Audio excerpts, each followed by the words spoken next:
Hi, this is Tim of the 1916 Company. Welcome and thanks for logging on. If you love this watch, email me. I am still Team Mosso at thewatchbox.com. It is still in the description below. Your purchase and pricing email question line for buying this or any watch you see on any of our platforms. Please reach out to me directly. I am still Team Mosso at thewatchbox.com for pricing. Today, a Leviathan from the deep. This is the Girard-Perregaux Chrono Hawk, 100 meters water resistant, 44 millimeters in diameter in steel. It is 53.5 millimeters from lug tip to lug tip, 15.8 millimeters thick. But as you can see, because of the stiffness in the strap, the watch wears much larger than its rated size. It's almost like a 46 or a 47 the way it wears. That said, the strap is impressive. Held to the case using screws and bars, much more secure than a spring bar setup. It's fully integrated into the taper of the case, as well as the recess of the lug hood.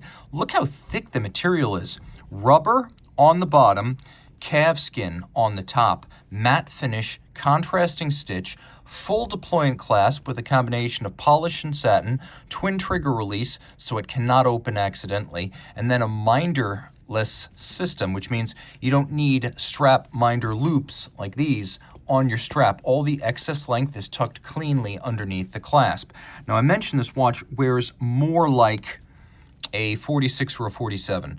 So again, this model came out in 2013 when huge watches were all the rage, and unlike something like an Hublot from the period, this is just as technically sophisticated as you would expect from a watch bearing the name Girard-Perregaux on the dial. Now, while the lugs don't necessarily overhang the edge of my wrist, I really have to strap this down tight to make it fit. So while you could wear it on a wrist my size, I think the native minimum to this case is going to be something like 17 centimeters circumference. Taking a quick look at the case, it looks a lot like the Audemars Piguet Royal Oak concept line, somewhere between a polygon, a circle, and a tonneau. And you can see that it has huge expanses of satinated metal. Almost everything here is in satin finish, which mutes the reflection and is in good taste. The only real polished element is this outer lip of the bezel. And then you can see a little bit of beveling on the chronograph pushers. We have polymer for the chronograph pusher caps as well as the bezel cap. We do have a crown that's a screw down. This watch is 100 meters water resistant. And then we have a bezel gasket that is cut to conform to the shape of the case. And you can see that unlike the relatively simple ring that's featured on the Royal Oak Offshore, this one plays a much more active role in the styling of the watch, as it's evident even from the very top, from the sides, and from end on, with a much more defined shape, helping to reinforce the rounded polygonal profile of this enormous case.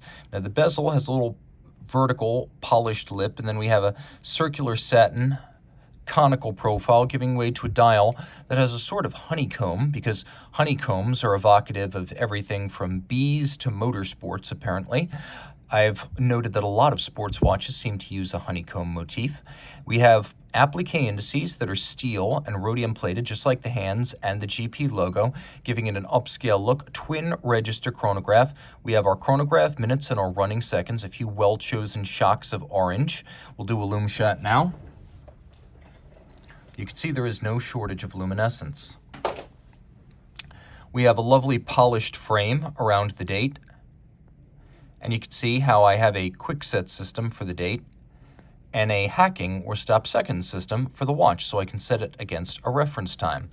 I can read my chronograph against this dished flange that runs around the outside of the dial, and you can see how each of the applique indices actually cuts into that flange. A lot of details to appreciate here, including the very subtle concentric pattern at the center of the subregisters. Now turn it all over, and you can see it is powered by the well-known Girard-Perregaux 3300 high horology automatic base. This is a movement that's used as a tractor caliber on a lot of complications because it yields a lot of torque. And you can see from the quality of the stripes, blued screws, engine-turned perlage, and the mirrored bevels that this is also finished like a high horology movement. Unidirectional winder, 46 hours of power reserve, 4 hertz beat rate, stop seconds, quick set date. It has a Dubois de Praz vertical clutch chronograph module.